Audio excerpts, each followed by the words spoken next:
Hi friends, welcome to Lakshmi makes. இன்னைக்கு என்ன பார்க்க போறோம்னா குரூப் டிக்கான ரிவிஷன் கிளாஸ் இன்னையில இருந்து ஸ்டார்ட் பண்ணியிருக்கோம். இந்த கிளாஸஸ்ல இப்போ ரீசெண்டா நடந்து முடிஞ்ச ரயில்வேயோட பேப்பர்ஸ் வந்து டிஸ்கஸ் பண்ண போறோம். இன்னைக்கு நாம டிஸ்கஸ் பண்ணக்கூடிய பேப்பர் 16 மார்ச் 2026ல நடந்த என்டிபிசி கிராஜுவேட்டோட ஷிஃப்ட் 1ஓட பேப்பர் தான் நாம டிஸ்கஸ் பண்ண போறோம். இன்னைக்கு கிளாஸ்க்குள்ள போறதுக்கு முன்னாடி புதுசா யாராவது நம்ம சேனலுக்கு வந்திருந்தீங்கன்னா சப்ஸ்கிரைப் பண்ணிட்டு பெல் ஐக்கானை கிளிக் பண்ணிக்கோங்க. நீங்க இன்னும் லக்ஷ்மி மேக்ஸ் ஆப்பை டவுன்லோட் பண்ணல அப்படின்னா பிளே ஸ்டோர்ல போய் லக்ஷ்மி மேக்ஸ் ஆப்பை டவுன்லோட் பண்ணிக்கோங்க. வரக்கூடிய குரூப் டி எக்ஸாம் எழுத போறேன், இன்னும் படிக்கவே ஆரம்பிக்கல, இப்ப இருக்க டைம்ல இந்த எக்ஸாமை ஃபர்ஸ்ட் அட்டெம்ப்ட்ல கிளியர் பண்ணணுங்கிற ஸ்டூடெண்ட் நம்ம ஆப்ல இருக்க குரூப் டிக்கான ஃபைனல் பேட்ச்ல ஜாயின் பண்ணிக்கோங்க. இந்த பேட்சஸ் நம்ம ஆல் இன் ஒன் கோர்ஸ்ல தான் ஸ்டார்ட் பண்ணிருக்கோம். இந்த ஒரு கோர்ஸ்லயே 50க்கும் மேற்பட்ட சென்ட்ரல் கவர்மெண்ட் எக்ஸாம்ஸ் எல்லாமே ஃபர்ஸ்ட் அட்டெம்ப்ட்ல கிளியர் பண்ற மாதிரி பெஸ்டான கிளாஸஸ் வந்து கொடுத்துருப்போம். Weekly plan, weekly test, materials, கிளாஸஸ்ன்னு A to Z எல்லாமே கவர் ஆகிரும். இதோட ஃபீஸ் வந்து 1999 லைஃப் டைம் வேலிடிட்டி. 1 இயர் வேலிடிட்டியில ஜாயின் பண்ற ஸ்டூடெண்ட் 1499 பே பண்ணி ஜாயின் பண்ணிக்கலாம். இதுதான் டீமோட வாட்ஸ்அப் நம்பர். இந்த நம்பரை லக்ஷ்மி மேக்ஸ்ன்னு சேவ் பண்ணிட்டு இந்த நம்பருக்கு ஐ வாண்ட் ஆல் இன் ஒன்னு மெசேஜ் பண்ணுங்க. அதே மாதிரி குரூப் டிக்கு டெஸ்ட் பேட்ச் வேணும், என்டிபிசிக்கு டெஸ்ட் பேட்ச் வேணுங்கிற ஸ்டூடெண்ட் டெஸ்ட் பேட்ச்லயும் ஜாயின் பண்ணிக்கலாம். டெஸ்ட் பேட்சோட ஃபீஸ் வந்து 499 லைஃப் டைம் வேலிடிட்டி. டெய்லி பேசிஸ்ல கரண்ட் அஃபேர் படிக்கிறதுக்கு சிஏ பிடிஎஃப் பிளஸ் டெஸ்ட் கோர்ஸ்ல ஜாயின் பண்ணிக்கோங்க. சிஏ கோர்ஸோட ஃபீஸ் வந்து 799, உங்களுக்கு லைஃப் டைம் வேலிடிட்டி இருக்கும். இதுல ஜாயின் பண்ணிட்டீங்கன்னா வேற எந்த நியூஸ் பேப்பர் எதுவுமே நீங்க ரெஃபர் பண்ண வேண்டாம். இதுலயே A to Z எல்லாமே கொடுத்துருவோம். ஓகே, ஃபர்ஸ்ட் கொஸ்டின் பாருங்க. Find the area of a quadrilateral ABCD whose area is twice the area of a triangle PQR. The sides of triangle PQR in the ratio 4:5:6 and the perimeter of the triangle is 90 cm. Okay, என்ன சொல்லிருக்காங்க? நாற்கரம் ABCD யோட பரப்பளவை கண்டுபிடிங்கன்னு சொல்லியிருக்காங்க. Okay, இதோட பரப்பளவு எதுக்கு ஈக்குவலா இருக்கு அப்படின்னா முக்கோணம் PQR இன் பரப்பளவை போல் 2 மடங்கு அப்படின்னு சொல்லியிருக்காங்க. முக்கோணம் PQR ஓட பக்கங்களோட ரேஷியோ பாத்தீங்கன்னா 4:5:6. அதோட சுற்றளவு வந்து 90 சென்டிமீட்டர். இப்ப √7ஓட வேல்யூ வந்து 2.61 அப்படின்னும் எடுத்துக்கிட சொல்லியிருக்காங்க. ரொம்ப ரொம்ப ஈஸியான கொஸ்டின் தான்.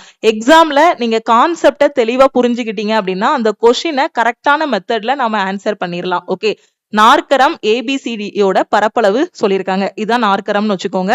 சோ இதோட பரப்பளவை நாம வந்து கண்டுபிடிக்கணும். ஓகே, இதோட பரப்பளவு யாருக்கு ஈக்குவலா இருக்கான்? முக்கோணம் PQRோட பரப்பளவுக்கு 2 மடங்குன்னு சொல்லியிருக்காங்க. அப்ப நாற்கரம் ஏபிசிடி வந்து எதுக்கு ஈக்குவலா இருக்குன்னா முக்கோணம் ஒண்ணு இருக்கு, அந்த முக்கோணத்துக்கு பேரு PQR, அதோட பரப்பளவுல 2 மடங்கு எடுத்தோம் அப்படின்னா அதுக்கு ஈக்குவலா இருக்குன்னு சொல்லியிருக்காங்க. ஓகே, அடுத்து என்ன சொல்லியிருக்காங்க? PQRோட பக்கங்களோட ரேஷியோ, இதுதான் அந்த முக்கோணம்னு வச்சுக்கோங்க. இந்த பக்கங்களோட ரேஷியோ எப்படி இருக்குன்னா 4:5:6 அப்படிங்கிற ரேஷியோல இருக்கு. ஓகே, இதோட சுற்றளவு பாத்தீங்கன்னா 90 சென்டிமீட்டர்னு சொல்லியிருக்காங்க. பெரிமீட்டர் வந்து எவ்வளவு? 90 சென்டிமீட்டர். இந்த முக்கோணத்தோட இந்த 3 பக்கங்களையும் சுத்தி அளந்தேன் அப்படின்னா, சுத்தி நான் கூட்டினேன் அப்படின்னா கிடைக்கிறது தான் எனக்கு என்னது? பெரிமீட்டர், அதாவது சுற்றளவு. அது எந்த படமா இருந்தாலும் சரி சுத்தி அளந்து பார்த்தோம் அப்படின்னா அது பேரு தான் என்னது? சுற்றளவு, பெரிமீட்டர். அப்ப இந்த பக்கம் 4 பங்கு இருக்கு, இது 5 பங்கு இருக்கு, இது 6 பங்கு இருக்குன்னு கொஸ்டின்லயே சொல்லிட்டாங்க. அப்ப இது எல்லாத்தையும் நான் ஆட் பண்ணா எனக்கு என்ன கிடைக்கும்? 5 4 9, 9 6 15. அப்ப சுற்றளவு எத்தனை பார்ட் கிடைக்கும்? 15 பார்ட் கிடைக்கும். அந்த 15 பார்ட் எதுக்கு ஈக்குவலா இருக்கும்? இந்த 90க்கு ஈக்குவலா இருக்கும். அப்ப இதுல இருந்து 1 பார்ட் உங்களுக்கு என்ன கிடைக்கும்? 1 part equal to 90 divided by 15. So உங்களுக்கு என்ன கிடைக்கும்? 6 கிடைக்கும். ஓகே, ஒரு பங்கோட அளவு 6 கிடைச்சிருது. இப்ப நமக்கு ஒவ்வொரு பக்கங்களோட ரேஷியோவும் சொல்லியிருக்காங்க. அப்போ 1வது பக்கம் பாத்தீங்கன்னா 4 பங்கு இருக்கு. 1 பார்ட் 6ன்னா இந்த பார்ட்டோட வேல்யூ எனக்கு என்ன வரும்? 4 × 6 24 கிடைக்கும். அடுத்த பக்கம் B, அது 5 பார்ட். அப்போ 5 × 6 எனக்கு 13 கிடைக்கும். அடுத்த பார்ட் எனக்கு 6 பங்கு. அப்ப C = 6 × 6 36 கிடைச்சிரும். ஓகே, இப்போ எனக்கு கொஸ்டின்ல என்ன சொல்லியிருக்காங்க? இந்த PQRோட ஏரியா கண்டுபிடிச்சு அதை டபுள் பண்ணீங்கன்னா அதுதான் ABCDயோட ஏரியான்னு சொல்லியிருக்காங்க. அப்போ முக்கோணத்தோட பக்கங்களின் அளவுகள் வந்து எனக்கு கிடைச்சிருச்சு. இப்ப நான் என்ன கண்டுபிடிக்கணும்? ஏரியா கண்டுபிடிக்கணும். அப்போ ஒரு முக்கோணத்தோட 3 பக்கங்கள் ABCன்னு கொடுத்துட்டாங்கன்னா ஏரியா கண்டுபிடிக்கிறதுக்கான ஃபார்முலா என்ன? ஏற்கனவே நம்ம ஆல் இன் ஒன் கோர்ஸ்ல நம்ம பார்த்திருக்கோம். சோ ஏரியா கண்டுபிடிக்கிறதுக்கான ஃபார்முலா என்ன? √ s into s minus a s minus b s minus c okay படிச்சிருக்கோமா? இந்த sங்கிறது எதுக்கு ஈக்குவலா இருக்கும்? a plus b plus c divided by 2க்கு ஈக்குவலா இருக்கும். ஓகே இது நம்ம படிச்சதுதான் அப்படிதானே? அப்ப a plus b plus c divided by 2. அப்ப a பிளஸ் b பிளஸ் cனா இது எல்லாத்தையும் நாம ஆட் பண்ணணும். ஓகே இதை உட்கார்ந்து ஆட் பண்ணாதீங்க. நமக்கு a பிளஸ் b பிளஸ் cங்கிறது என்னது? சுற்றளவு அப்படிதானே? abc 3 பக்கத்தையும் ஆட் பண்ணோம்னா அதுதான் சுற்றளவு. ஏற்கனவே கொஸ்டின்ல கொடுத்துட்டான் 90ன்னு. அப்போ சுற்றளவு வந்து 90, அதாவது a plus b plus c வந்து 90. அப்ப s ஓட வேல்யூ என்ன வரும்? 90 டிவைடட் பை 2. நிறைய ஸ்டூடெண்ட் என்ன பண்ணுவாங்கன்னா இங்க abc தனியா கண்டுபிடிச்சிருக்கோமா, இதை திருப்பி உட்கார்ந்து ஆட் பண்ணி அதுக்கப்புறம் டிவைடட் பை 2 போடுவாங்க. அது நமக்கு time waste. a plus b plus cங்கிறது என்னது? சுற்றளவு தான். சுற்றளவோட வேல்யூ 90 தெரியும். அப்ப 90 டிவைடட் பை 2 வந்து உங்களுக்கு என்ன கிடைக்கும்? 45 கிடைக்கும். அப்ப இப்ப ஏரியா கண்டுபிடிச்சிடலாமா? அப்ப area equal to root of s ஓட வேல்யூ எவ்வளவு? 45 இன்ட்டு 45 மைனஸ் a யோட வேல்யூ என்ன கண்டுபிடிச்சோம்? 24ன்னு கண்டுபிடிச்சு வச்சிருக்கோமா? சோ 24. அதுக்கடுத்து s ஓட வேல்யூ 45ன்னு தெரியும். b யோட வேல்யூ எவ்வளவு? 30. அதுக்கப்புறம் s மைனஸ் c, s ஓட வேல்யூ என்னது? 45. c யோட வேல்யூ எவ்வளவு? 36. அவ்வளவுதான், சிம்பிளான கொஸ்டின் தான். ரூட் ஆஃப் இப்போ 45 எழுதிக்கலாம். 45ல 24 போச்சு அப்படின்னா எத்தனை? 21. So into 21. அடுத்து 45ல 30 போச்சு அப்படின்னா எத்தனை? 15 அப்படிதானே? 15 2 30, 3 15 45. சோ மைனஸ் பண்ணா என்ன கிடைக்கும்? 15 கிடைக்கும். சோ 15 தூக்கி அப்படியே போட்டுடலாமா? அடுத்து இங்க என்ன இருக்கு? இங்க 45 மைனஸ் 36 இருக்கு. 45ல 36 போச்சுன்னா எத்தனை? 9. ஓகே இப்போ நீங்க இதை உட்கார்ந்து மல்டிப்ளை பண்ணிட்டு அதுக்கப்புறம் ரூட் எடுக்க கூடாது. எக்ஸாம்ல டைம் வேஸ்ட் ஆகும். சோ ரூட் ஆஃப் இப்ப என்ன பண்ணணும்? இங்க 45 இருக்கா, இதை நான் எப்படி பிரிச்சு எழுதிக்கிறேன்னா 9 இன்ட்டு 5ன்னு எழுதிக்கிறேன். எதுக்காகனா இங்க ஒரு 9 இருக்கா, அப்ப ரூட்டை விட்டு வேல்யூவை வெளியே எடுக்கிறோம் அப்படின்னா 2 வேல்யூவுக்கு ஒரு வேல்யூவை தூக்கி வெளியே போடுவோம். அப்ப இதை 9 இன்ட்டு 5ன்னு போட்டுக்கிறேன். 21 நான் எப்படி எழுதிக்கிறேன் அப்படின்னா 3 இன்ட்டு 7 அப்படின்னு எழுதிக்கிறேன். 21 நான் எப்படி எழுதிக்கிறேன்? 3 இன்ட்டு 7ன்னு எழுதிக்கிறேன். 15 நான் எப்படி எழுதிக்கிறேன் அப்படின்னா 3 இன்ட்டு 5ன்னு எழுதிக்கிறேன். 9 அப்படி போட்டுடலாம். இப்ப ரூட்டை விட்டு வெளியெடுங்க, வேல்யூவை வெளியெடுத்தா நமக்கு என்ன கிடைக்கும்? 2 9க்கு ஒரு 9 வெளியெடுத்துடலாம். ஓகே 2 5 இருக்கு, ஒரு 5 தூக்கி வெளியே போட்டுடலாம். 2 3 இருக்கு, 2 3க்கு ஒரு 3 தூக்கி வெளியே போட்டுடலாம். அடுத்து 7 வந்து 1 தான் இருக்கு, அப்ப நம்ம ரூட் 7ன்னு போட்டுடலாம். இப்ப ஆன்சர் என்ன கிடைக்கும்? 9 5 45. 45 இன்ட்டு 3. ஓகே சோ மல்டிப்ளை பண்ணா என்ன கிடைக்கும்? 45 இன்ட்டு 3. 45 into 3 எத்தனை? 135. So 135 into root 7. ஓகே சில எக்ஸாம்ல பாத்தீங்கன்னா 135 root 7ன்னு ஆன்சரை வச்சிருவாங்க. சில இடத்துல பாத்தீங்கன்னா இந்த மாதிரி root 7ஓட மதிப்பை சப்ஸ்டியூட் பண்ணி ஃபைனல் ஆன்சர் என்ன வருதுன்னு சொல்லுங்க அப்படிங்கிற மாதிரி கேட்பாங்க.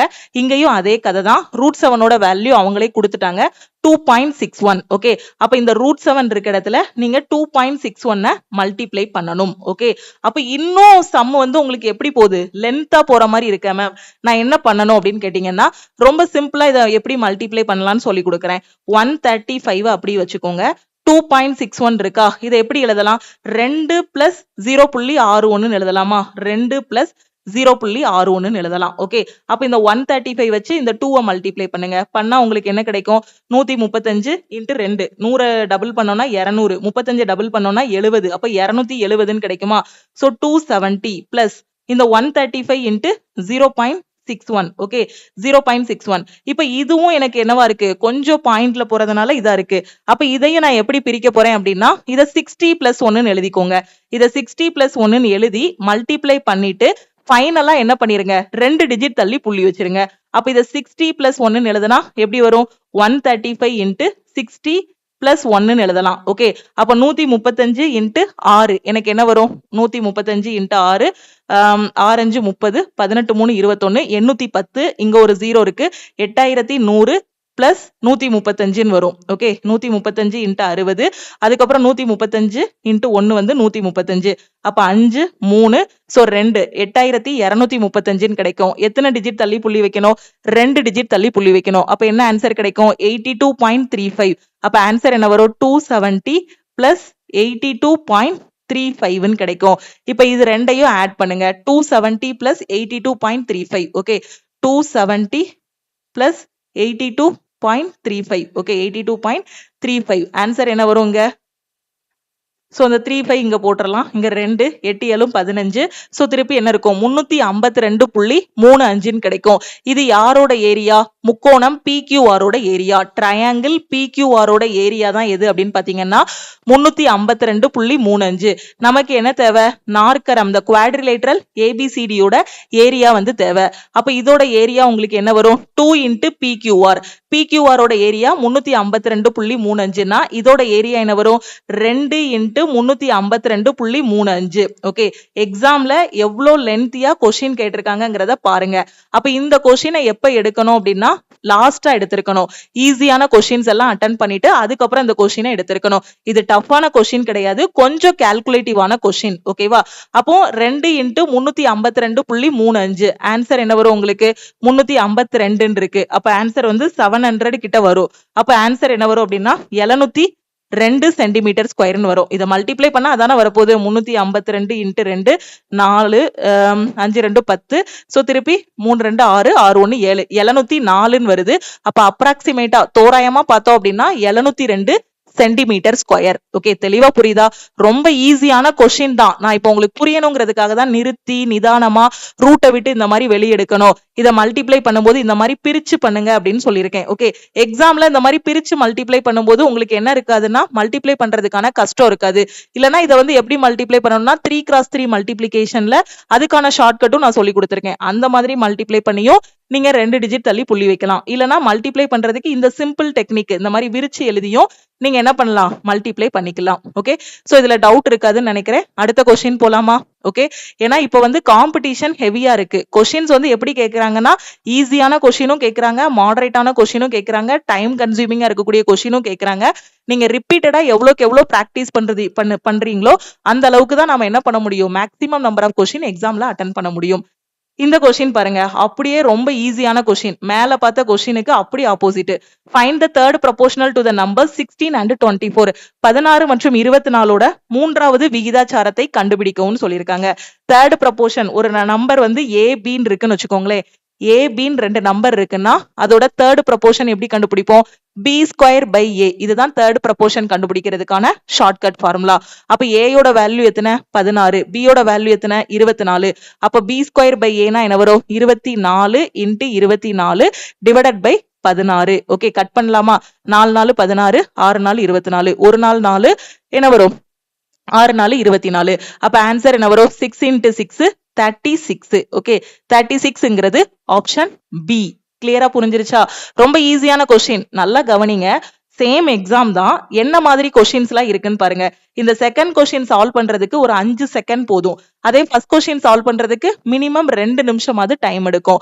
அப்ப எக்ஸாம்ல இந்த மாதிரி ஈஸியான கொஸ்டின்ஸை ஃபர்ஸ்ட் நீங்க அட்டன் பண்ணணும். ஓகே, சோ இது எல்லாமே 16/3/2026 ஷிஃப்ட் 1 NTPC கிராஜுவேட்ல கேட்ட கொஸ்டின்ஸ். ஓகே, அடுத்த கொஸ்டின் பாருங்க. தேர்ட் கொஸ்டின்ல என்ன சொல்லியிருக்காங்க? 20% of a number is more than 20% of 620/210. The number is, ஒரு எண்ணின் 20% 620இன் 20%ஐ விட 210 அதிகமாக உள்ளது எனில் அந்த எண் என்ன? என்ன சொல்லியிருக்காங்கன்னு புரியுதா? ஒரு நம்பர் இருக்கு, அந்த நம்பர் யாருன்னு எனக்கு தெரியாது. சோ நான் என்னன்னு வச்சுக்கிறேன். ஓகே, இந்த நம்பருக்கு நீங்க 20% பாக்குறீங்க. ஓகே, இந்த நம்பர் இது என்னன்னு எனக்கு தெரியாது. இதுக்கு நம்ம 20% பாக்குறோம். 20% ஆஃப் ஏ நம்பர், ஒரு எண்ணின் 20% எதை விட அதிகமா இருக்கான்? மோர் தேன் 20% of 620. ஓகே, 20% of 620, அதாவது 20% of 620 எடுக்கிறத விட அதிகமா இருக்கான். எவ்வளவு அதிகமா இருக்கான்? 210 வந்து அதிகமா இருக்கான். என்ன சொல்லியிருக்காங்கன்னா, ஒரு நம்பருக்கு 20% எடுத்தீங்க அப்படின்னா அது எதுக்கு ஈக்குவல்? 20% of 620/210. ஓகேவா? பிளஸ் 210. ஓகே, புரியுதா? ஒரு நம்பருக்கு 20% எடுக்கிறீங்கன்னா அது 620ல 20% எடுத்து அது கூட ஒரு 210 ஆட் பண்ணீங்கன்னா அதுக்கு ஈக்குவலா இருக்குன்னு சொல்லியிருக்காங்க. இல்லைன்னா இதை எப்படி எழுதலாம்? 20% ஆஃப் எ நம்பர் மைனஸ் என்ன சொல்லலாம்? Minus 20% of 620. ஈக்குவல் டு 210 அப்படின்னு சொல்லலாமா? புரியுதா? ஒரு நம்பருக்கு 20% எடுக்கிறீங்க அப்படின்னா is more than 20% of 620 by 210. இல்லனா இந்த 20% ஆஃப் எ நம்பருக்கும் இந்த 20% ஆஃப் 620க்கும் உள்ள டிஃபரன்ஸ் தான் நாம என்னன்னு சொல்லிடலாம், 210 சொல்லிடலாம். இது புரியுதா? இது புரிஞ்சா மட்டும்தான் இந்த கொஸ்டினை நாம சால்வ் பண்ண முடியும். ஒரு நம்பருக்கு 20% எடுக்கிறீங்க, அப்ப 20% ஃபிராக்ஷன்ல எப்படி எழுதலாம்? பெர்சன்டேஜ் கிளாஸ்ல ஆல் இன் ஒன் கோர்ஸ்ல சொல்லி கொடுத்திருக்கேன். 1/5 சொல்லலாமா? அப்போ 1/5n மைனஸ் 20% of 620. ஓகே, என்ன வரும்? 20% 620 னா 20 divided by 100 into 620. மேல இருக்கிற ரெண்டு ஜீரோவும் கீழ இருக்க ரெண்டு ஜீரோவும் கட் ஆகிரும். அப்ப ஆன்சர் என்ன கிடைக்கும்? 140 124 கிடைக்கும். 2 into 62 என்ன கிடைக்கும்? 124 equal to 210 கிடைக்கும். இதுக்கு அடுத்த ஸ்டெப்ல நாம என்ன பண்ணலாம்? 1/5n equal to இந்த மைனஸ் 124 இந்த பக்கம் கொண்டு போயிருங்க. என்ன கிடைக்கும்? பிளஸ் 124 கிடைக்கும். சோ 210 பிளஸ் 124 கிடைக்கும். அப்போ 1/5n equal to 4 3 3 334 கிடைக்கும். நமக்கு கொஸ்டின்ல என்ன கேட்டிருக்காங்க? அந்த எண் என்ன? ஓகேவா? அந்த நம்பர் என்ன? the number is. ஓகே, அந்த நம்பர் என்னன்னு கேட்டிருக்காங்க. அப்போ 1/5n வந்து 334 னா என்னோட வேல்யூ என்ன வரும்? 334 into 5 வரும். அப்ப ஆன்சர் என்ன வரும்? 5 4 20 15 2 17 15 15 1 16 1670. 1670ங்கிறது ஆப்ஷன் சி. கிளியரா புரியுதா? எவ்வளவு ஈஸியான கொஸ்டின் கேட்டிருக்காங்கன்னு பாருங்க, கிராஜுவேட் எக்ஸாம்ல. ஓகே, ரொம்ப சிம்பிளான கொஸ்டின். ஃபர்ஸ்ட் ஸ்டெப்ல இத ஃப்ரேம் பண்ணுங்க. ஓகேவா? 20% of n equal to 20% of 620 plus 210 போடுங்க. போட்டோனே ஆன்சர் வந்துரும். ஓகே, இது புரியணுங்கிறதுக்காக தான் இவ்ளோ விளக்கமா நான் சொல்லியிருக்கேன். இத டைரக்டா 1/5n எழுதிரலாம். அடுத்த ஸ்டெப்ல இது நமக்கு என்ன கிடைக்கும்? 124 கிடைக்கும்.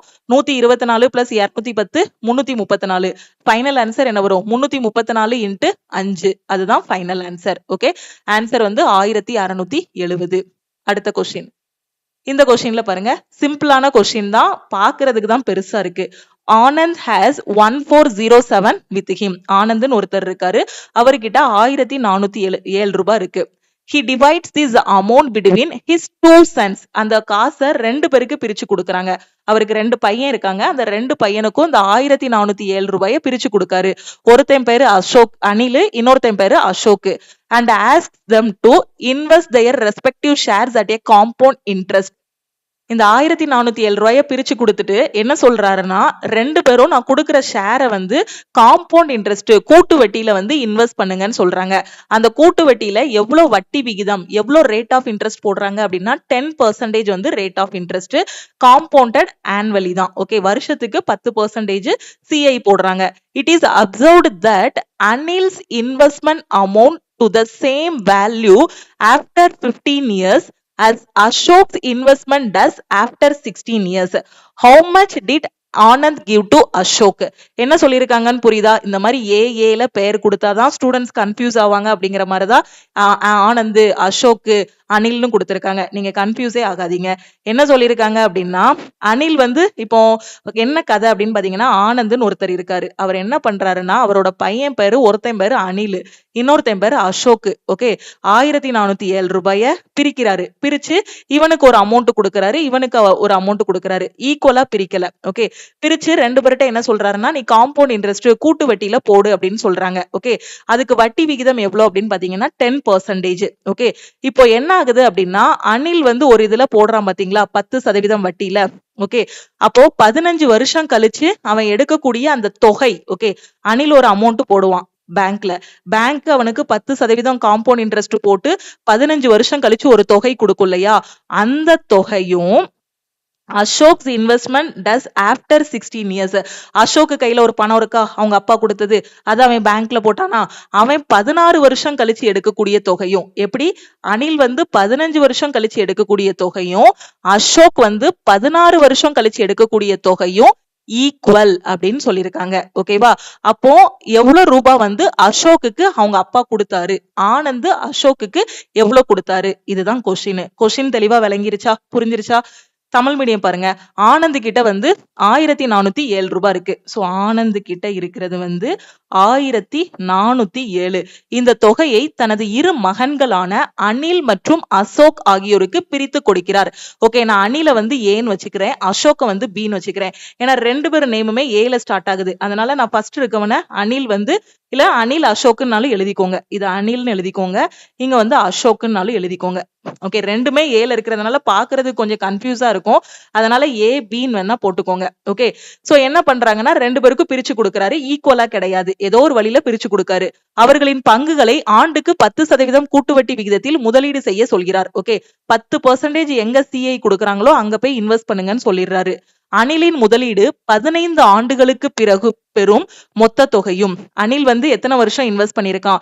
15 இயர்ஸ் வந்து இன்வெஸ்ட் பண்றான். அந்த 15 இயர்ஸ் கழிச்சு அவன் கைக்கு ஒரு அமௌண்ட் கிடைக்கி. ஓகே, இந்த அமௌண்ட்டும் அசோக்கின் முதலீடு 16 ஆண்டுகளுக்கு பிறகு பெறும் மொத்த தொகையும். ஓகே, அசோக் வந்து எத்தனை வருஷம் இது பண்றான்? 16 வருஷம் இன்வெஸ்ட் பண்றான். ஓகேவா, அவனுக்கு கிடைக்கக்கூடிய அமௌண்ட்டும் என்னவா இருக்கான்?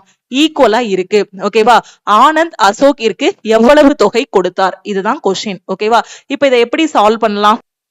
ஓகே, வட்டி விகிதம் எவ்வளவு? 10%. 10% ஃபிராக்ஷன்ல எப்படி எழுதலாம்? 1/10 எழுதலாம். பெர்சன்டேஜ் கிளாஸ்ல ஆல் இன் ஒன் கோர்ஸ்ல சொல்லி கொடுத்திருக்கேன்.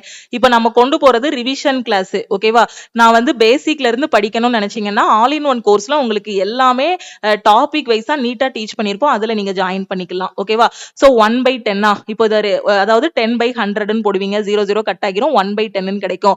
நான் உங்களுக்கு காம்பவுண்ட் இன்ட்ரெஸ்ட் கிளாஸ்ல சொல்லி கொடுத்திருக்கேன். 1/10 போட்டோம் அப்படின்னா கீழே இருக்கிறது அசல் பிரின்சிபல், மேல இருக்கிறது எவ்வளவு? வட்டி. ஓகே, 10 ரூபா பேங்க்ல போட்டோம்னா 1 ரூபாய் வட்டி கிடைக்கும். அப்போ முடிவுல உங்க கையில எவ்வளவு அமௌண்ட் கிடைக்கும்? 11 ரூபாய் கிடைக்கும். ஓகேவா, அப்ப இங்க அனில் எத்தனை வருஷம் போட்டிருக்கான்? 15 வருஷம் போட்டிருக்கான். ஓகேவா, பிரின்சிபல் எவ்வளவு?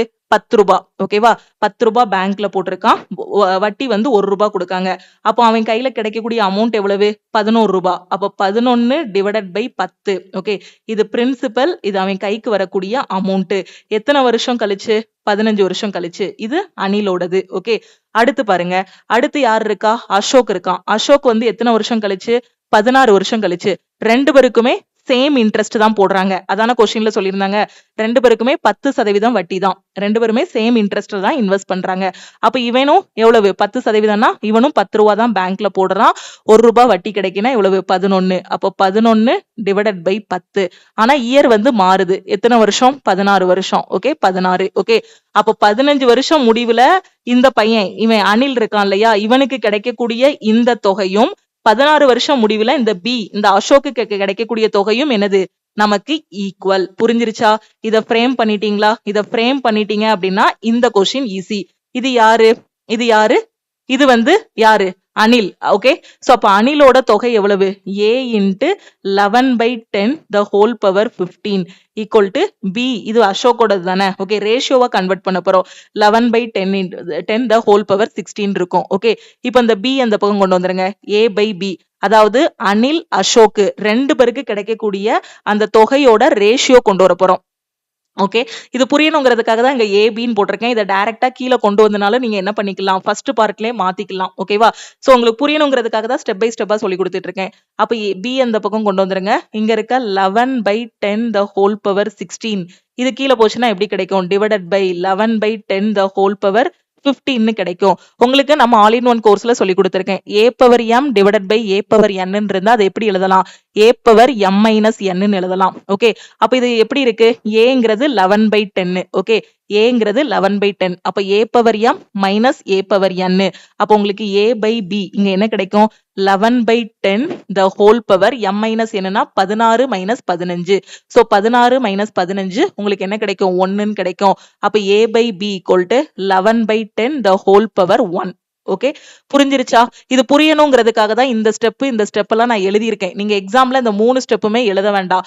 இந்த இடத்துல என்ன பண்ணிரலாம்? இங்க a இருக்கு, இங்க b இருக்கு, இது இங்க கொண்டு வந்துட்டோம். இங்க வந்து 16 இருக்கு, இங்க 15 இருக்கு. கீழே போனா வகுத்தல்ல தான் போகும். அப்போ வகுத்தல்ல போச்சு அப்படின்னா நமக்கு என்ன கிடைக்கும்?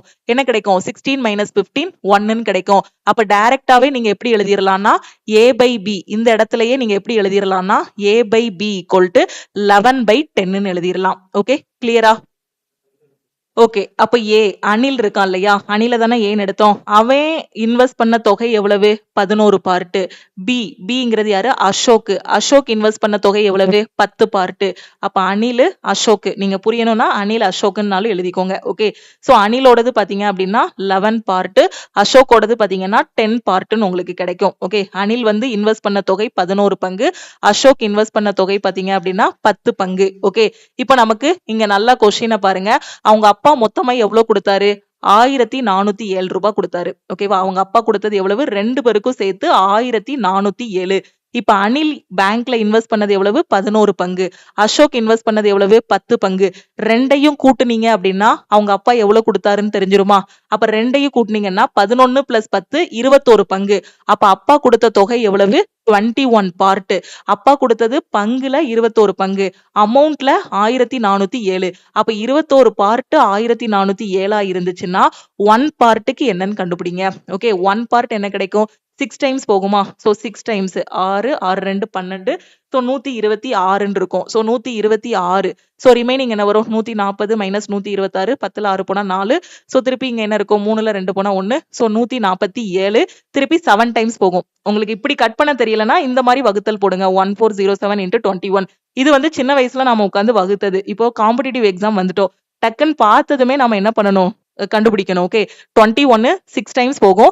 அதுக்கப்புறம் இங்க 7ல முடிஞ்சிருக்கு. கண்டிப்பா 7 டைம்ஸ் தான் போகும். அப்போ 1 பார்ட் என்ன வரும்? 67ன்னு கிடைச்சிரும். ஓகே. இப்போ நமக்கு என்ன கேட்டிருக்காங்க கொஸ்டின்ல? ஆனந்த் அசோக்குக்கு எவ்வளவு கொடுத்தாரு? ஓகேவா? சோ ஆனந்த் தான் அப்பா. அசோக்குக்கு எவ்வளவு கொடுத்திருக்காரு? 10 பார்ட் கொடுத்திருக்காரு. அசோக்குக்கு எவ்வளவு கொடுத்திருக்காரு? 10 பார்ட் கொடுத்திருக்காரு. 1 பார்ட் 67னா 10 பார்ட் என்ன வரும்? 67 into 10. 67 into 10 என்ன வரும்? rupees 670. ஓகேவா? அப்ப அசோக்குக்கு எவ்வளவு ரூபாய் போயிருக்கும்? 670 rupees போயிருக்கும். 670ங்கிறது ஆப்ஷன் டி. எவ்வளவு ஈஸியான கொஸ்டின் பாருங்க. இத வந்து ரொம்ப p into 1 plus r by 100 the whole power n compound interest formula எல்லாம் யூஸ் பண்ணவே வேண்டாம். ஜஸ்ட் ரேஷியோவா கொண்டு வாங்க. ரேஷியோவா கொண்டு வந்துட்டீங்க அப்படின்னா இவனுக்கு இத்தனை பார்ட், மொத்தத்துக்கு இத்தனை பார்ட்னா இவனுக்கு எத்தனை பார்ட் வரும்? அவ்வளவுதான், முடிஞ்சு. இப்போ உங்களுக்கான கொஸ்டின் என்ன அப்படின்னா, அனிலுக்கு எவ்வளவு ரூபாய் கொடுத்தாரு? இத வந்து மறக்காம கமெண்ட்ல பண்ணுங்க. கமெண்ட்ல சொல்லுங்க. ஓகேவா? அனிலுக்கு அப்பா எவ்வளவு ரூபாய் கொடுத்தாரு? 1 பார்ட் 67னா அனிலோடது எத்தனை பார்ட்? 11 பார்ட். அனிலோட அமௌண்ட் என்னங்கறத கமெண்ட் பண்ணிருங்க. அடுத்த கொஸ்டினுக்கு போயிருவோமா? இந்த கொஸ்டின்ல பாருங்க. Average of 13 numbers is 8. If each number is multiplied by 7, then what will be the new average? 13 எண்களின் சராசரி 8 ஆகும். ஒவ்வொரு எண்ணும் 7ஆல் பெருக்கப்பட்டால் புதிய சராசரி என்னவாக இருக்கும்? ரொம்ப சிம்பிளான கொஸ்டின். பேப்பர் பெண்ணே இல்லாம சால்வ் பண்ணிடலாம். நம்ம ஏற்கனவே நம்ம ஆல் இன் ஒன் கோர்ஸ்ல பார்த்ததுதான். என்ன சொல்லியிருக்காங்க? 13 நம்பரோட ஆவரேஜ் வந்து 8. Each number is multiplied by 7. இப்போ பிகினர் என்ன பண்ணுவாங்க அப்படின்னா, நார்மல் மெத்தட்ல நம்ம ஸ்கூல் புக்ல எல்லாம் இருக்கிற மாதிரி இது பண்ணுவாங்க. ஃபர்ஸ்ட் 13 நம்பரோட சராசரி 8. 13 into 8. அப்போ டோட்டல் என்ன கிடைக்கும்னு பார்ப்பாங்க. அதுக்கப்புறம் ஒவ்வொரு நம்பரும் 7ஆல மல்டிப்ளை பண்றாங்க. 13 into 7. அப்ப ஆன்சர் என்ன வரும்? அது கூட ஆட் பண்ணுவாங்க. அதுக்கப்புறம் ஃபைனலா என்ன பண்ணுவாங்க? டிவைடட் பை 13 போடுவாங்க. சோ அது வந்து எப்படி இருக்கும்னா ரொம்ப சுத்தி சுத்தி பண்ற மாதிரி இருக்கும். பேப்பர் பெண்ணே இல்லாம ஈஸியா ஆன்சர் பண்ணிடலாம். இங்க என்ன வரி சொல்லியிருக்காங்க? each number is multiplied by 7. each number is multiplied by 7 சொல்லியிருக்காங்க. old average எத்தனை? old average என்ன வருது? 13 எண்களின் சராசரி வந்து 8. ஓகே, இது old average. நாம கண்டுபிடிக்க வேண்டியது என்னது? new average என்ன அப்படின்னு கண்டுபிடிக்கணும். ஓகேவா? நல்லா கவனிங்க. ரொம்ப சிம்பிளான கொஸ்டின். 13 நம்பரோட ஆவரேஜ் வந்து 8. ஒவ்வொரு நம்பரையும் 7ஆல மல்டிப்ளை பண்ணும்போது நியூ ஆவரேஜ் என்ன வரும் அப்படின்னா, இந்த ஓல்டு ஆவரேஜ் என்ன இருக்கு? 8 இருக்கா? ஓகே, இந்த 8 கூட இந்த 7 மல்டிப்ளை பண்ணி விட்டுருங்க. அதுதான் new average. 8 into 7 equal to 56. அவ்வளவுதான், சிம்பிள். பேப்பர் பெண்ணே இல்லாம ஆன்சர் பண்ணிடலாம். 56. ஓகே, இப்போ மல்டிப்ளைடுன்னு சொல்லியிருக்காங்க மேம். அதனால நீங்க வந்து இது கூட மல்டிப்ளை பண்ண சொல்லிட்டீங்க. சப்போஸ் இங்க வந்து ஆடட்னு கொடுத்திருக்காங்க. இதே கொஸ்டின் தான். 13 எண்களின் சராசரி 8 ஆகும். ஒவ்வொரு எண்ணும் 7ஆல் பெருக்கப்பட்டால் அப்படிங்கிறதுக்கு பதிலா 7ஆல் கூட்டப்பட்டால் அப்படின்னு கொடுத்திருக்காங்க. அப்படின்னா புதிய சராசரி என்னவா இருக்கும்னா, ரொம்ப சிம்பிள். பெருக்கல் அப்படின்னா பெருக்க சொன்னேன்னா, கூட்டல்னா என்ன பண்ணுங்க? கூட்டி விட்டுருங்க. ஓல்டு ஆவரேஜ் என்னது? 8. ஓல்டு ஆவரேஜ் கூட எதை கூட்ட சொல்லியிருக்காங்களோ அதை கூட்டி விட்டுருங்க. பிளஸ் 7. ஓகே, அப்ப 8 பிளஸ் 7 உங்களுக்கு ஆன்சர் என்ன வரும்? 15 அப்படின்னு கிடைக்கும். இதே இடத்துல பெருக்கலுக்கு பதிலா கூட்டல்னு சொல்லியிருந்தாங்கன்னா, அதே இது எனக்கு சப்ராக்டட், அதாவது கழிக்கிறோம். ஓகேவா? சோ மல்டிப்ளைடு பை 7 அப்படிங்கிறதுக்கு பதிலா சப்ராக்டட் பை 7 அப்படின்னு இருக்கு. அப்படி இருந்துச்சுன்னா என்ன பண்ணணும்? கழிச்சு விட்டுருங்க. 8 மைனஸ் 7 1 தான் ஆன்சர் வரும். புரியுதா? நான் சொல்றது புரியுதா? இப்ப இதே கொஸ்டின் தான், நம்பர் மட்டும் மாத்தி சொல்றேன். Average of 13 numbers is 9. Okay, average of 13 numbers is 9. Each number is multiplied by 8. அப்போ நியூ ஆவரேஜ் என்ன வரும்? இதே கொஸ்டின் தான். ஓகே, நான் சொல்றது புரியுதா? இப்போ வந்து 13 நம்பரோட ஆவரேஜ் 8ன்னு சொல்லியிருக்காங்க. ஓல்டு ஆவரேஜ் வந்து 8. ஒவ்வொரு நம்பரும் 7ஆல மல்டிப்ளை பண்ணா நியூ ஆவரேஜ் என்ன வரும்னா ஓல்டு ஆவரேஜ் இன்ட்டு 7. ஓகே, அப்ப 8 இன்ட்டு 7 56ன்னு சொன்னீங்களா? இப்போ உங்களுக்கான ஹோம்ஒர்க் கொஸ்டின். Homework question பாருங்க. Average of 13 numbers is 9. If each number is multiplied by 8, then what will be the new average? 13 எண்களின் சராசரி வந்து 9 அப்படின்னா ஒவ்வொரு எண்ணும் 8ஆல் பெருக்கப்பட்டால் புதிய சராசரி என்னவாக இருக்கும்? மறக்காம ஆன்சரை கமெண்ட்ல சொல்லுங்க. தெளிவா புரிஞ்சிருச்சா? மைண்ட்ல ஏத்திக்கோங்க. ஓகே, இங்க வந்து கூட்டணும் அப்படின்னாங்கன்னா இங்க கான்செப்ட் என்ன அப்படின்னா, ஒரு நம்பரை கூட்டுறாங்க அப்படின்னா ஓல்டு ஆவரேஜ் கூட என்ன பண்ணணும்? ஆட் பண்ணணும். ஓகே, அதே ஏதோ ஒரு நம்பர் வந்து பெருக்குறாங்க அப்படின்னா நியூ ஆவரேஜ் கேட்டாங்கன்னா, ஓகே, நியூ ஆவரேஜ் புதிய சராசரிங்கிறது என்ன அப்படின்னா old average into, okay, multiply பண்ணணும். ஓகே, அதே இது உங்களுக்கு எப்படி கொடுத்திருக்காங்க? சப்ராக்ட் பண்றாங்க அப்படின்னா ஓல்டு ஆவரேஜ்ல இருந்து கொடுத்திருக்க நம்பரை என்ன பண்ணணும்? சப்ராக்ட் பண்ணணும். புரியுதா? இதுதான் இங்க இருக்கக்கூடிய கான்செப்ட். இது மூணையும் நோட் பண்ணிக்கோங்க. கொஸ்டின் வந்து அவ்வளவுதான் மாறும். ஒரு இதுல பெருக்கல்னு கேட்டா அதுல அடுத்த இதுல கூட்டல்னு கேட்பாங்க. அதுக்கு அடுத்த இதுல பாத்தீங்கன்னா கழித்தல்னு கேட்பாங்க. அவ்வளவுதான். ஓகே, கிளியரா புரிஞ்சிருச்சா? கான்செப்ட் இதுதான். ஓகே, அடுத்த கொஸ்டின் பாருங்க. If y minus 12 equal to 4 root 5, then find the value of root of y minus 3 minus 1 by root of y minus 3. இந்த கொஸ்டினை பார்த்ததுமே நிறைய பேர் அட்டன் பண்ண மாட்டாங்க. பட் அல்ஜிப்ரால இருக்கக்கூடிய ஈஸியான கொஸ்டின்ஸ் தான். ஓகேவா? சோ நம்ம ஆல்ரெடி அல்ஜிப்ரா கான்செப்ட் எல்லாமே ஆல் இன் ஒன்ல பார்த்திருக்கோம். 6 into y minus 12 equal to 4 root 5. Root of y minus 3 அப்படிதானே? root of y minus 3 divided by 1 by root of y minus 3 யோட வேல்யூ என்ன? Okay, root of y minus 3 மைனஸா? சரி, minus 1 by root of y minus 3 யோட value தான் கண்டுபிடிக்கணும். அப்ப எப்படி ma'am கண்டுபிடிக்கிறது? இங்க வந்து நம்ம கண்டுபிடிக்க வேண்டியது என்னது? root of y minus 3. Okay, அப்ப அந்த ஃபார்மட்டுக்கு இதை கொண்டு வரணும். ரூட் ஆஃப் y மைனஸ் 3 யோட வேல்யூ கண்டுபிடிக்கிற மாதிரி இதை கொண்டு வரணும். அப்ப அதுக்கு என்ன பண்ணணும்? ஓகே, சோ என்ன பண்றேன்னு பாருங்க. ஓகே, கொஸ்டின் நம்பர் 6ன்னு போட்டிருக்காங்க. நான் தப்பா ரீட் பண்ணிட்டேன். Okay, question number 6. கொஸ்டின் என்ன அப்படின்னு பாத்தீங்கன்னா y minus 12 equal to 4 root 5. Okay, y minus 12ஓட வேல்யூ வந்து 4 ரூட் 5. அப்போ ரூட் ஆஃப் y மைனஸ் 3யோட வேல்யூ இப்ப கண்டுபிடிக்கணும். அப்ப இதை வந்து y மைனஸ் 3யா நான் மாத்தணும். ஓகேவா? ஃபர்ஸ்ட் இதை y மைனஸ் 3யா மாத்தணும்னா நான் என்ன பண்ணலாம்? இங்க 12 இருக்கு. இந்த 12 நான் 3ஆ மாத்தணும். அப்ப இது கூட நான் எதை ஆட் பண்ணலாம்? +9 ஆட் பண்ணா எனக்கு இந்த y மைனஸ் 3 ஃபார்மட் கிடைக்குமா? அப்ப இங்கேயும் +9 ஆட் பண்றேன், இங்கேயும் +9 ஆட் பண்றேன், LHSலயும் ஆட் பண்றேன், RHSலயும் ஆட் பண்றேன், இடது பக்கமும் ஆட் பண்றேன், வலது பக்கமும் ஆட் பண்றேன். ஓகே, லெஃப்ட் ஹேண்ட் சைட்ல y minus 12 +9 equal to 4 root 5 +9. ஏதாவது மாற்றம் இருக்குமா? இங்கேயும் 9 போட்டு இங்கேயும் 9 போட்டேன்னா எனக்கு சேம் தான். ஓகே, சோ நான் இதை எப்படி எழுதலாம்? y மைனஸ் 3ன்னு எழுதலாம். y minus 3 equal to 4 root 5 +9 கொண்டு வந்துடலாம். ஓகே, இப்ப எனக்கு y மைனஸ் 3 கிட்டத்தட்ட நான் வந்துட்டேன். y மைனஸ் 3யோட வேல்யூ கொண்டு வந்துட்டேன். நான் என்ன கொண்டு வரணும்? ரூட் ஆஃப் y மைனஸ் 3 வந்து கொண்டு வரணும். ஓகே, அப்ப ரெண்டு பக்கமும் நான் ரூட் போடணும். அந்த ரூட் போடுறதுக்கு முன்னாடி இதை பார்த்தா ஏதாவது தோணுதா? 4 ரூட் 5 +9 பார்த்தா ஏதாவது தோணுதா? ஏதாவது இந்த a square plus b square plus 2ab a plus b the whole square formula ஏதாவது ஸ்ட்ரைக் அவுட் ஆகுதா? சோ இப்ப தோணும் பாருங்க. y minus 3 equal to 9 plus 4 root 5ன்னு இதை எழுதிக்கலாம். ஓகே, இதை நான் என்ன கொண்டு வர போறேன்னா 2abன்னு கொண்டு வர போறேன். 2abன்னு கொண்டு வர போறேன். ஓகே, சோ 2 இன்ட்டு ஏயோட வேல்யூவை நான் எப்படி எழுதலாம்? ஏயை வந்து நான் என்ன பண்ணலாம்? ரூட் 5ன்னு இருக்கா? ஓகே, இந்த 4 நான் ஃபர்ஸ்ட் எப்படி எழுத போறேன்னா 2 இன்ட்டு 2ன்னு எழுதிக்கிறேன். 4 வந்து எப்படி எழுதிக்கிறேன்? 2 இன்ட்டு 2ன்னு எழுதிக்கிறேன். ஓகே, 4 2 இன்ட்டு 2ன்னு எழுதுனா ஏதாவது தப்பா? கரெக்ட் தானே? 2 இன்ட்டு 2 இந்த ரூட் 5 அப்படியே வச்சுக்கலாம். ஓகே, அப்ப நான் என்ன பண்ண போறேன்? 2ab ஃபார்மட்ல கொண்டு வரேன் பாருங்க. 2 A யோட வேல்யூ என்னது 2. ஓகே, A யோட வேல்யூ என்னது 2. ஓகே, அப்ப A யோட வேல்யூ 2, B யோட வேல்யூ வந்து என்னது √5. புரிஞ்சிருச்சா? இத 2AB ஃபார்மட்ல எப்படி எழுதணும்னு தெரிஞ்சிருச்சா? அப்போ y - 3 = 9 பிளஸ் இத 2 into 2AB 2 into 2√5 ன்னு எழுதிக்கலாம். ஓகே, அப்ப இங்க எனக்கு என்ன ஃபார்முலா தெரியும்? a² plus b² plus 2ab = a plus b the whole square ன்னு தெரியும். ஓகே, அப்ப இந்த 9 எப்படி மேம் எழுதுவீங்க? a² plus b² ஃபார்மட்ல 9 எப்படி எழுதலாம்? 9 எப்படி எழுதலாம்? ab யோட வேல்யூ தெரியும், a வந்து 2ன்னு தெரியும், b வந்து √5ன்னு தெரியும். அப்ப a² னா என்ன தெரியும்? 2² plus √5 the whole square. 9 எப்படி எழுதலாமா? 2² வந்து 4, √5 the whole square வந்து 5. 4 plus 5 எத்தனை? 9. 9 இப்படி எழுதினாலும் தப்பு இல்லையா? அப்ப a² plus b² plus 2ab 2 into 2√5 ன்னு இருக்கு. ஓகே, அப்ப நமக்கு என்ன ஃபார்மட் கிடைச்சிருது? a plus b the whole square ன்னு கிடைச்சிருது. அப்ப இதை எப்படி எழுதலாம்? இது ஃபர்ஸ்ட் இது பார்க்கும்போதே அந்த ஃபார்மட்ல தான் இருக்கு. 9 plus 4√5ங்கிறது a plus b the whole square ஃபார்மட்ல தான் இருக்கு. உங்களுக்கு புரியணுங்கிறதுக்காக தான் அது எப்படிங்கிறத இந்த 2 ஸ்டெப்ல நான் சொல்லியிருக்கேன். அப்போ y - 3 = a plus b the whole square. a யோட வேல்யூ எவ்வளவு? 2.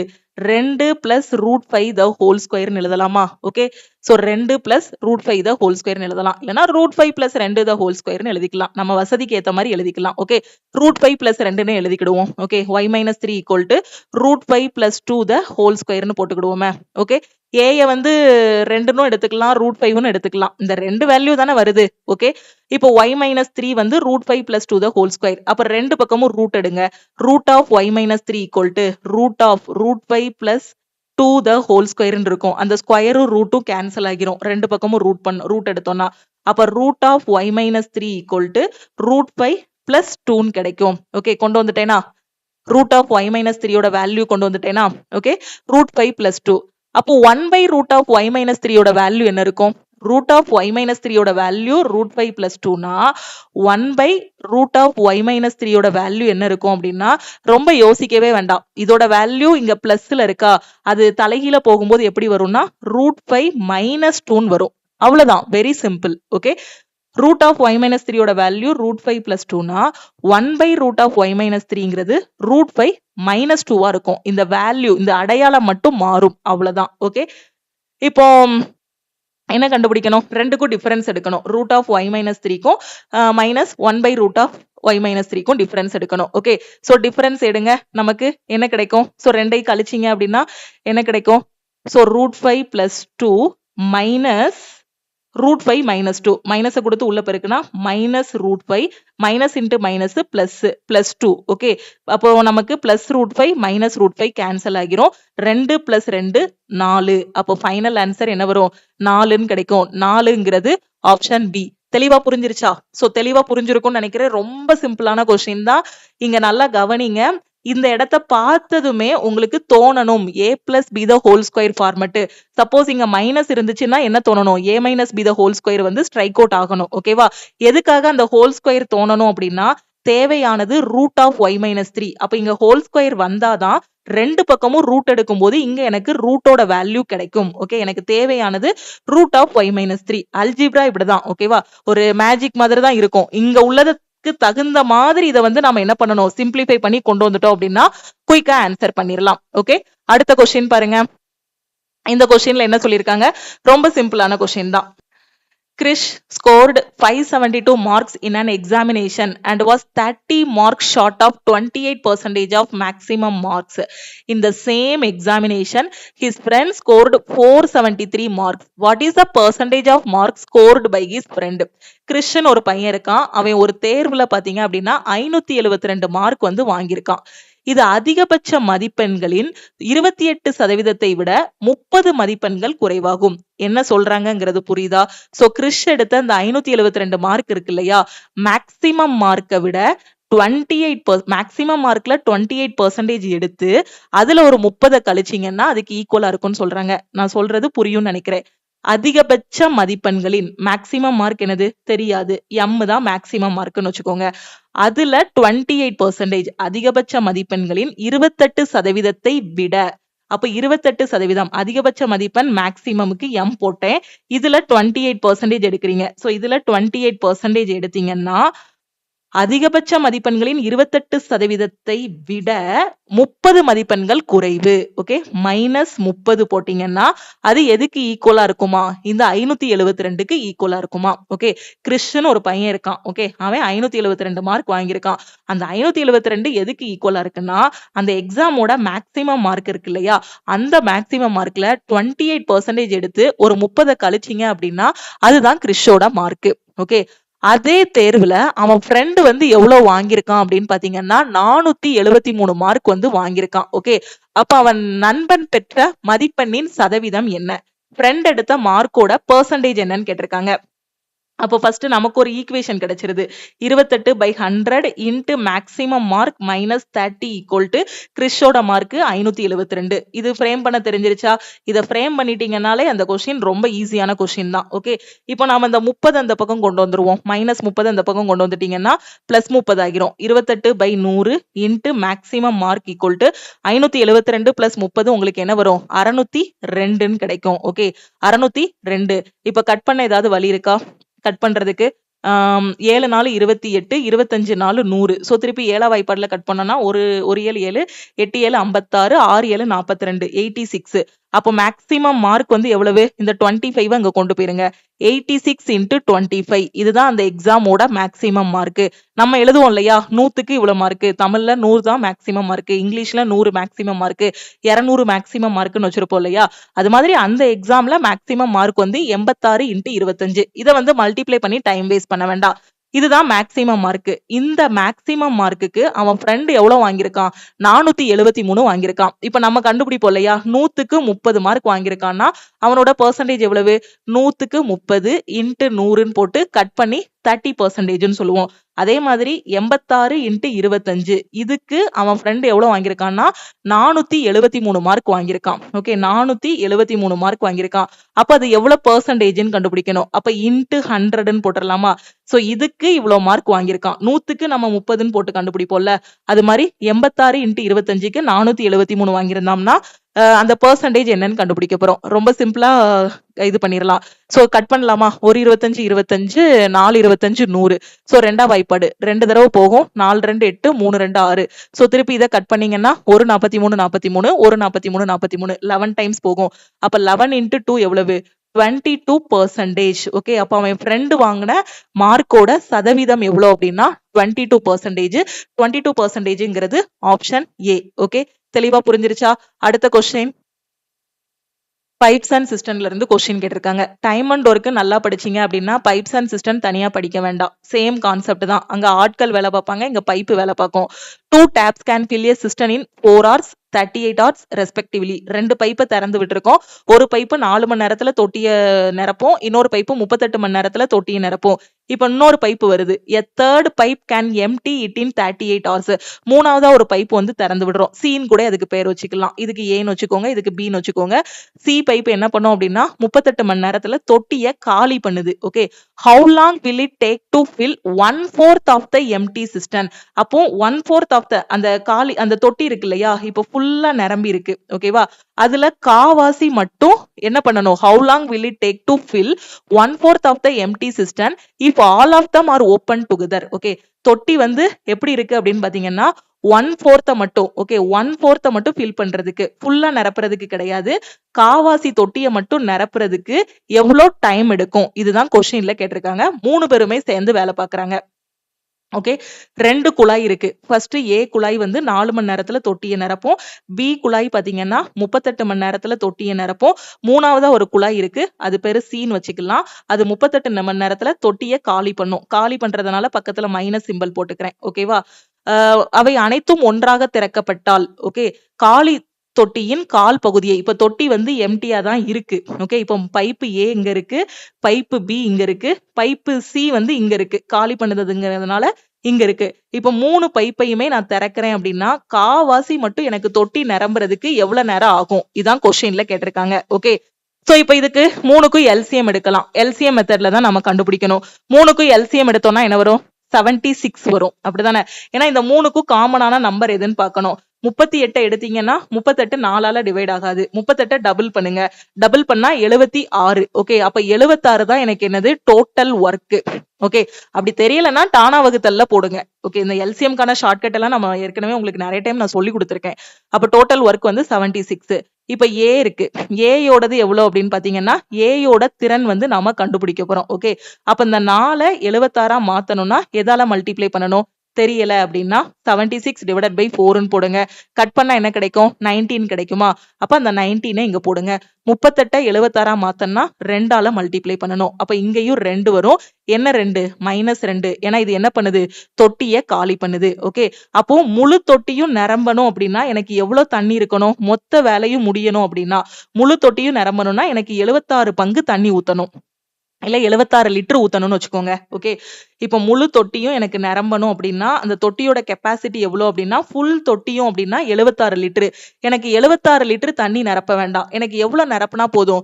காவாசி நிரப்புனா போதும். 1/4 மட்டும் நிரப்புனா போதும். ஓகே, அப்ப 76 லிட்டர் நிரப்ப வேண்டாம். 1/4 மட்டும் நிரப்பணும். அப்ப எவ்வளவு லிட்டர் எனக்கு தேவை? எவ்வளவு லிட்டர் வரும்? 19. ஒரு நாள் 4, 19 4 76. எனக்கு 76 லிட்டர் நிரப்பி தொட்டியை நிறைக்க வேண்டாம். எனக்கு காவாசி மட்டும் நிரப்புனா போதும். காவாசிங்கிறது எனக்கு எவ்வளவு அப்படின்னா 19 லிட்டர். ஓகே, 19 லிட்டர் மட்டும் எனக்கு ஃபில் பண்ணுங்கன்னு சொல்லியிருக்காங்க. இந்த 19 லிட்டர் மட்டும் ஃபில் பண்றதுக்கு இவங்க 3 பேரும் சேர்ந்து வேலை பார்க்கறாங்க. பைப்பு ஏ பி சி 3ஐயும் சேர்த்து திறந்து விட்டேன்னா எவ்வளவு நேரம் ஆகும்? இதான் கொஸ்டின்ல கேட்டிருக்காங்க. ஓகே, பைப்பு ஏயோட கெப்பாசிட்டி எவ்வளவு? 1 மணி நேரத்துக்கு 19 கேக் பண்ணுவான். இல்லனா 1 மணி நேரத்துக்கு 19 லிட்டர் ஃபில் பண்ணுவான். இது ஏயோட கெப்பாசிட்டி. ஓகே, பியோட கெப்பாசிட்டி எவ்வளவுன்னா 1 மணி நேரத்துக்கு 2 லிட்டர் ஃபில் பண்றான். ஓகேவா, 2 லிட்டர் தான் ஃபில் பண்றான்.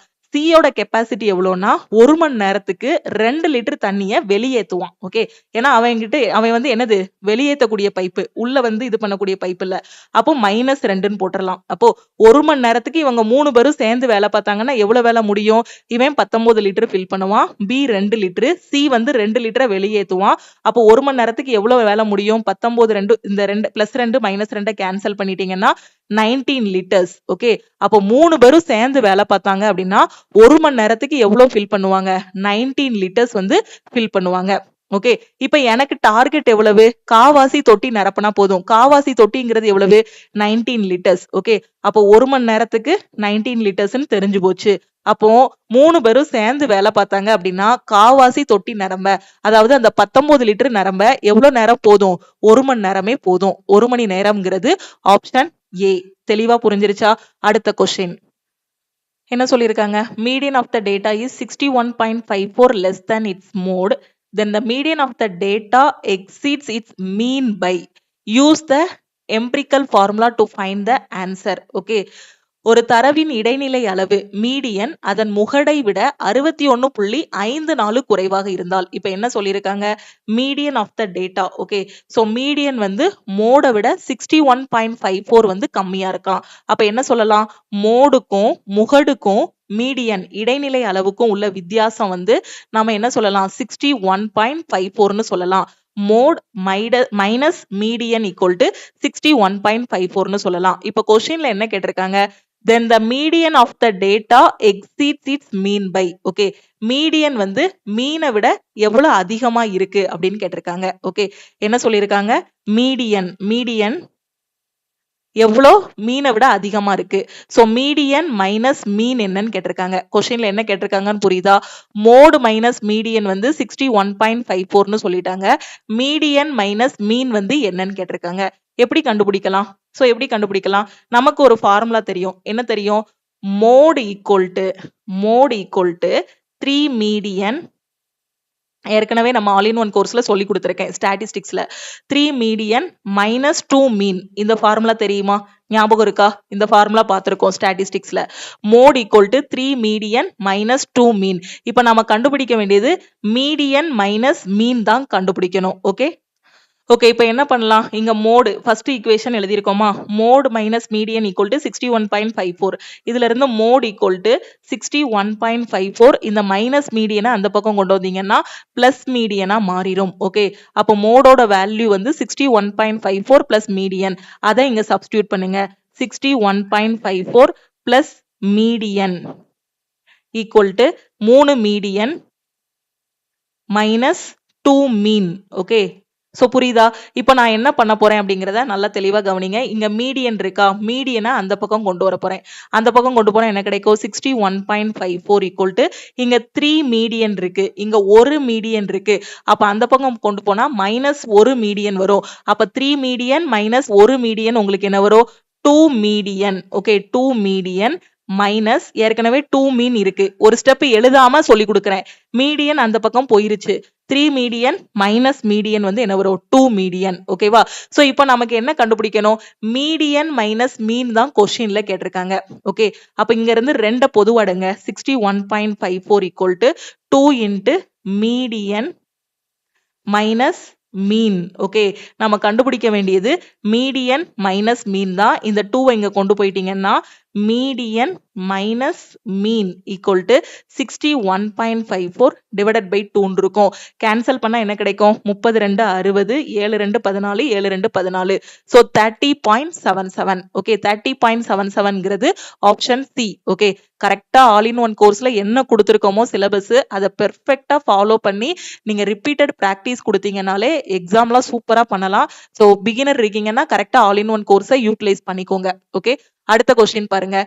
இதுல என்ன சொல்லியிருக்காங்க? ரொம்ப ஈஸியான கொஸ்டின் தான் கொடுத்திருக்காங்க. A train traveling at 60 km per hour crosses another train traveling in the opposite direction at 84 km per hour in 30 seconds.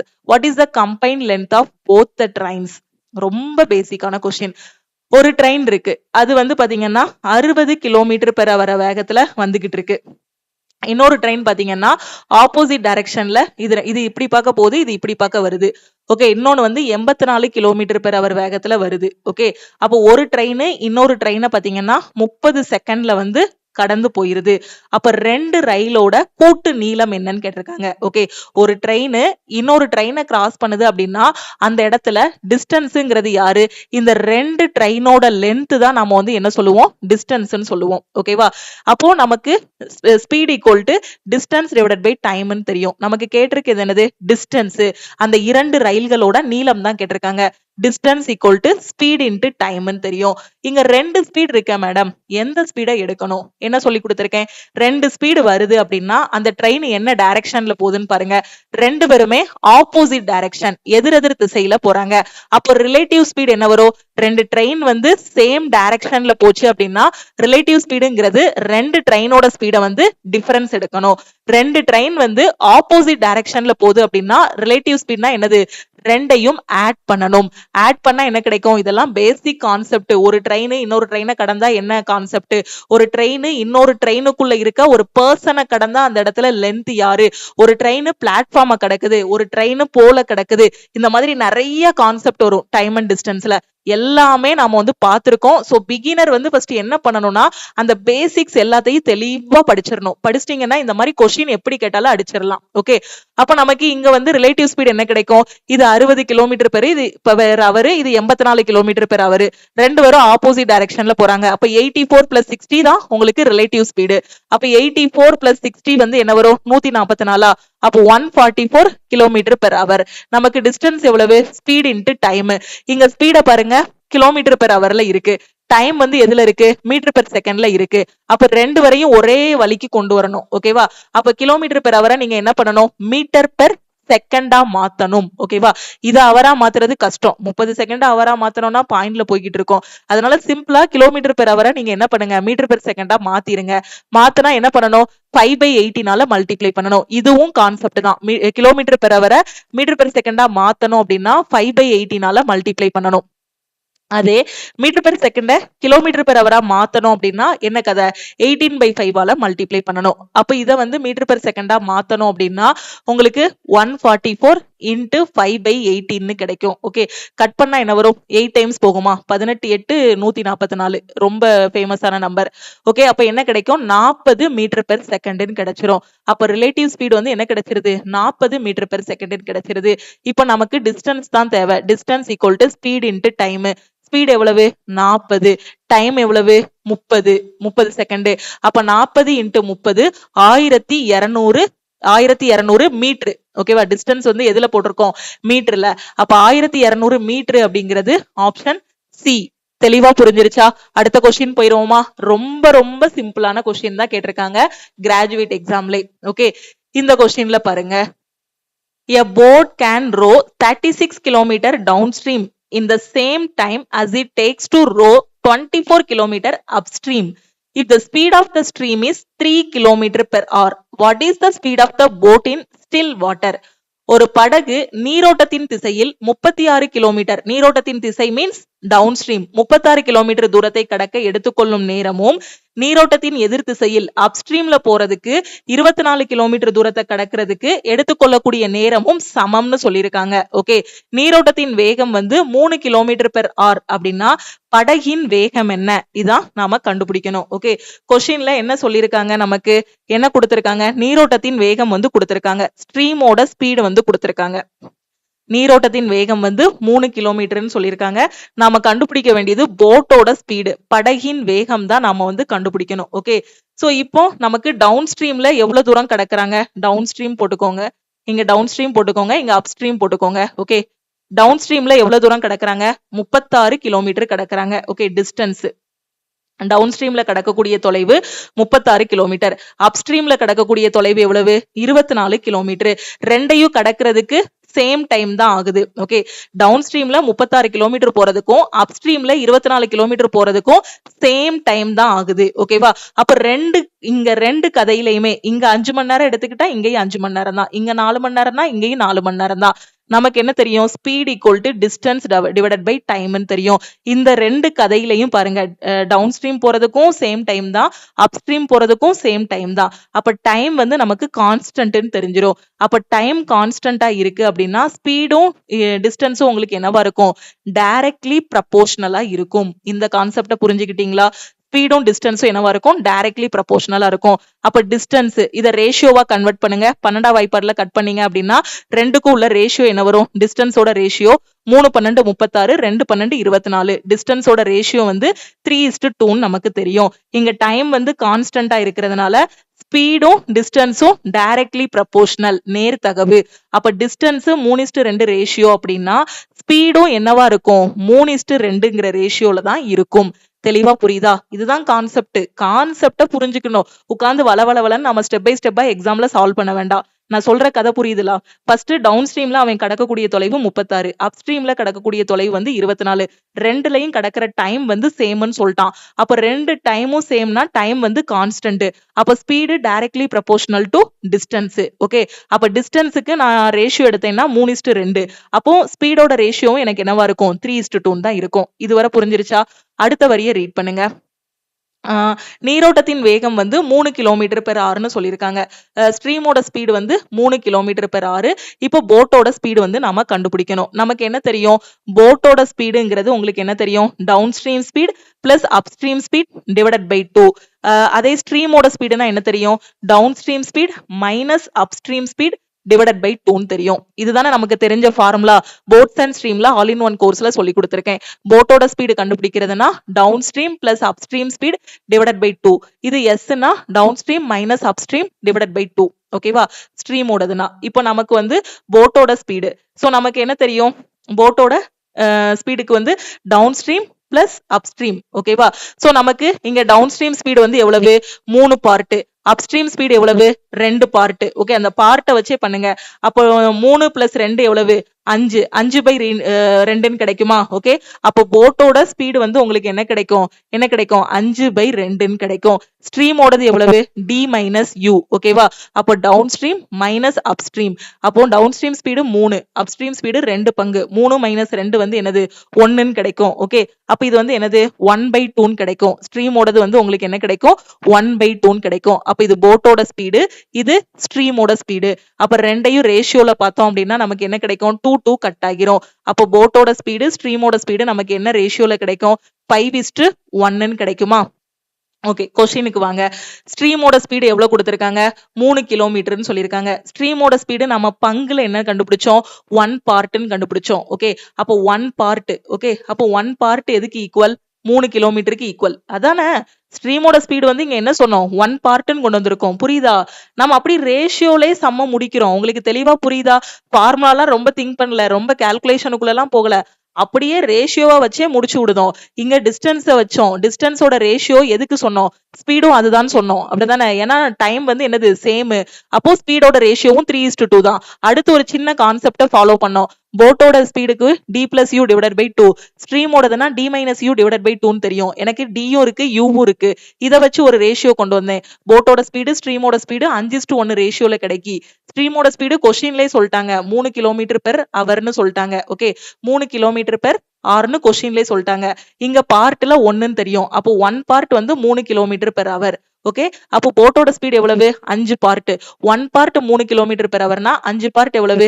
5 × 3 15 km/h. அப்ப அந்த படகு எவ்வளவு வேகத்துல போகுது அப்படின்னா 15 km/h வேகத்துல போகுது. ஓகே, நம்ம ஆல் இன் ஒன் கோர்ஸ்ல பாத்தீங்கன்னா எல்லா ஷிஃப்டோட கொஸ்டின்ஸுக்கான வீடியோஸும் இருக்கும். உங்களுக்கு பிடிஎஃப்பும் ப்ரொவைட் பண்ணுவோம். அதே மாதிரி இப்பதான் டீம் வந்து அதை டெஸ்டாவும் கன்வெர்ட் பண்ணிட்டு இருக்காங்க. ஓகே, சோ இப்படி நடந்து முடியக்கூடிய எல்லா ஷிஃப்டையும் பாத்தீங்க அப்படின்னா உங்களுக்கு டெஸ்டா வந்து கன்வெர்ட் பண்ணிட்டு இருக்கோம். அதை என்டிபிசியோட டெஸ்ட் பேட்ச், குரூப் டியோட டெஸ்ட் பேட்ச்லயும் உங்களுக்கு வந்து ஆட் பண்ணிடுவோம்.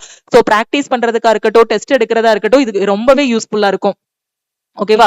இன்னுமே கொஸ்டின்ஸ் இருக்கு. ஓகே, 1 மணி நேரத்துக்கு நமக்கு கரெக்டா 11 கொஸ்டின் தான் டிஸ்கஸ் பண்ண முடியுது. ஓகே, அப்போ ஒரு ஷிஃப்டோடது பாத்தீங்க அப்படின்னா நமக்கு வந்து 3 நாள் டைம் எடுக்கும். 3 மணி நேரம். ஓகே, 3 மணி நேரம் கண்டினியூஸா கிளாஸ்ல யாராலையும் உட்கார முடியாது.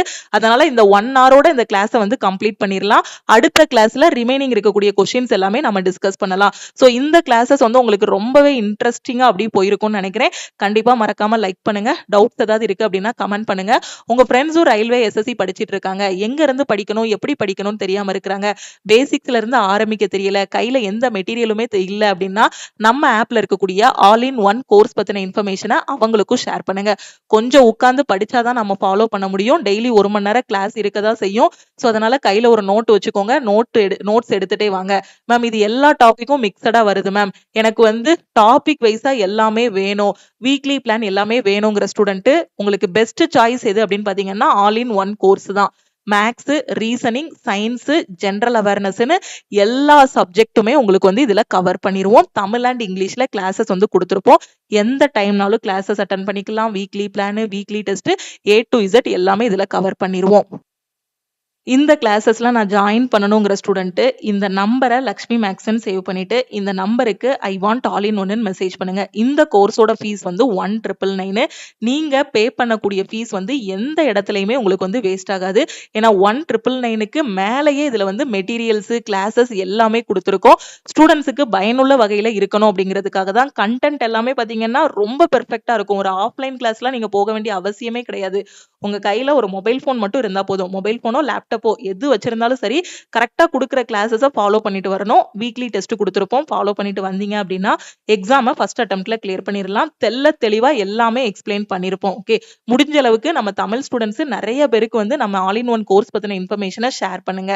ஓகே, அதே மாதிரி இப்போ குரூப் டிக்கு எல்லாமே படிச்சு முடிச்சிட்டேன், டெஸ்ட் மட்டும் எடுக்கணுங்கிற ஸ்டூடெண்ட் டெஸ்ட் பேட்ச்ல ஜாயின் பண்ணிக்கலாம்.